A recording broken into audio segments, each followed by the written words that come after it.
Hey, in today's video, I'm talking about the #1 way to burn fat. You see, when we have high amounts of fat, particularly visceral fat that surrounds our organ systems, that visceral fat, not only is it choking off blood supply and nutrients from getting to our critical organs like our liver, our pancreas, like our heart, but on top of that, it's also releasing inflammatory compounds, interleukin-6 and tumor necrosis factor alpha, that go to the liver and drive up something called C-reactive protein. When that C-reactive protein is elevated, it tells the whole body to ramp up inflammation.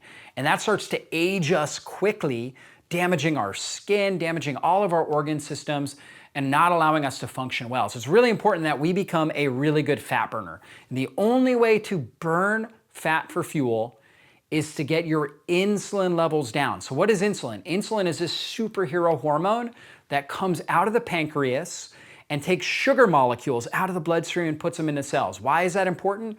Because when sugar is too high in your bloodstream, you should have about a teaspoon of sugar circulating in your bloodstream at any given time. When blood sugar gets up too high, those sugar molecules will bind to red blood cells, create glycated or sticky red blood cells that are like shrapnel going through your bloodstream that damage your endothelial lining.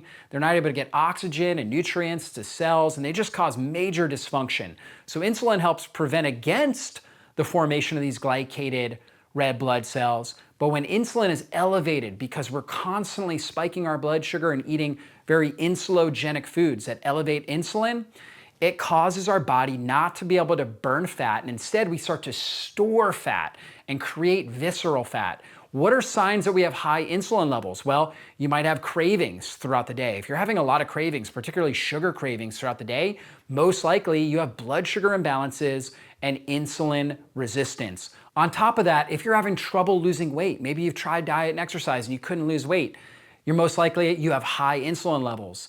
If you have brain fog or trouble with your brain, poor memory, things like that, that could be a sign of high insulin levels. If you have acne or skin tags on your skin, elevated growths on your skin, or accelerated aging in your skin, that could be a sign of high insulin levels. If you eat a meal, but then you're still having sugar cravings after the meal, that could be a sign of high insulin levels. For women, also PCOS, as well as low libido, polycystic ovarian syndrome is a classic sign of high insulin levels. And low libido in general could be a signal of high insulin. For men, it can be things like man boobs. Erectile dysfunction can be critical factors with insulin resistance. High triglycerides, hypertension, or high blood pressure on your labs can be signs of high insulin levels. So these are all things that we need to look at. Now, how do we get insulin levels down? Well, #1 is it starts with food. Get rid of the processed foods. Here are the things that drive up insulin. It's going to be processed carbohydrates, all your pretzels, crackers, chips that are out there on the market. Even if they're marketed as healthy, like even if it says organic chips, it's still going to be highly insulogenic. It might have less chemicals, which is good. And they may not even be cooking in seed oils. Maybe they're using a healthier fat like beef tallow or avocado oil or something like that. But it's still going to drive up insulin levels and blood sugar. So we got to come off of the processed carbohydrates. Also seed oils, things like corn oil, soybean, safflower, cottonseed, peanut oil, canola oil. All of those things damage our mitochondria and cause our body to become a sugar burner. We get stuck in sugar burning mode. So we've got to make sure we're avoiding those.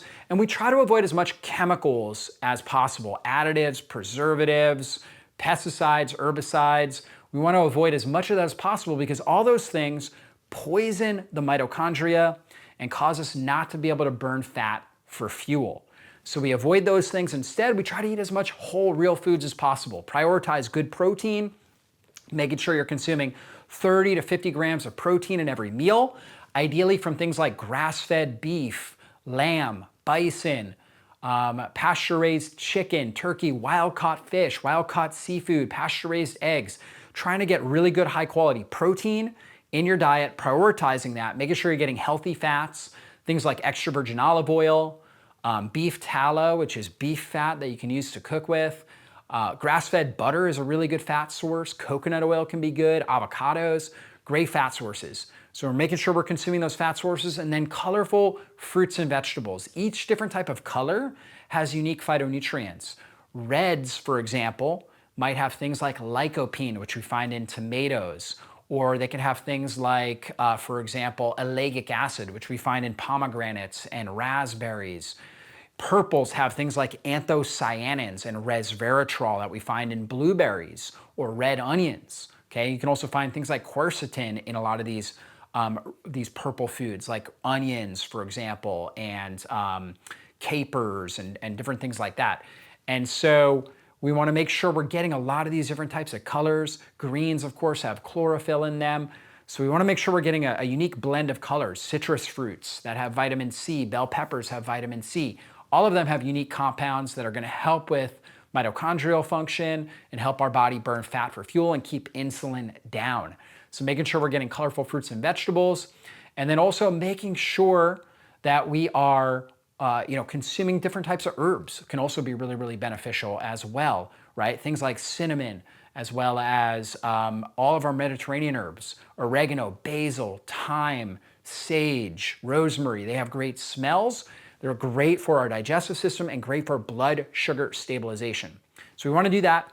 And then we want to build muscle. So doing some resistance training, even if it's like 3 to 4 days a week of resistance training for 15 to 20 minutes a day, about 60 minutes of exercise of high intensity resistance training every week can really build some muscle. Muscle acts like a glucose sponge. It helps pull blood sugar, helps pull sugar out of the bloodstream, so where it can be stored in the muscle, and it's very metabolically active tissue, so it helps turn up your overall metabolic rate, so you burn fat more effectively for fuel. And when you're doing resistance training, you increase the amount of mitochondria in the muscles. So more fat burning, better blood sugar regulation when you build muscle tissue. And also just in general, moving a lot. Just movement in general. I recommend getting about 10,000 steps a day as a minimum. So going out, getting walks in, moving throughout the day is going to really help you stabilize your blood sugar and bring insulin down so you can burn fat for fuel. You also want to make sure you're prioritizing good sleep. Good sleep is going to help you lower your insulin levels. Believe it or not, it's going to help you heal and regenerate at night.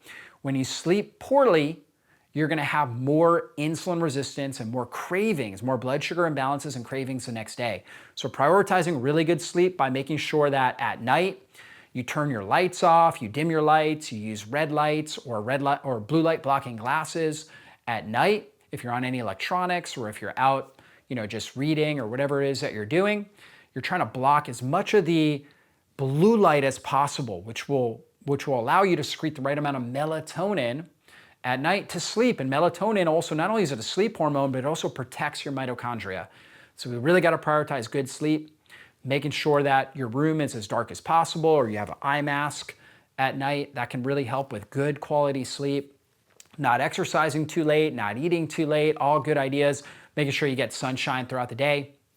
Another really good idea for good quality sleep. Keep stress under control, and then reduce your overall toxic load.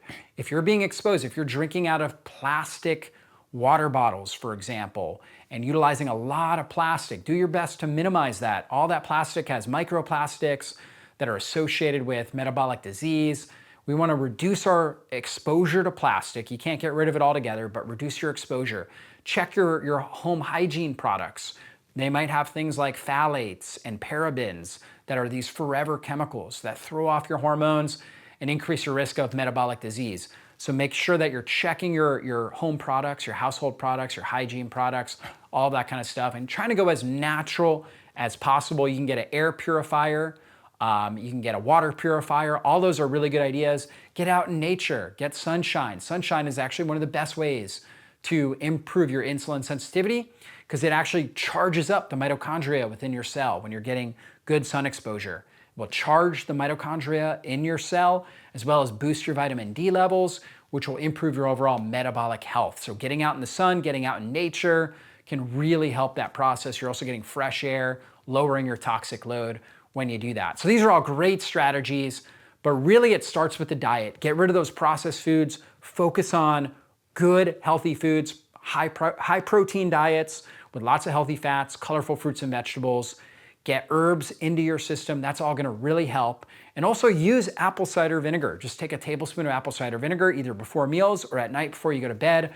That apple cider vinegar will strengthen your mitochondria, reduce inflammation in your body, and help you turn on fat burning. And that can be really, really helpful. So hopefully guys, this helped. Please share it with anybody that you know and that you care about, and we'll see you in a future video. Be blessed.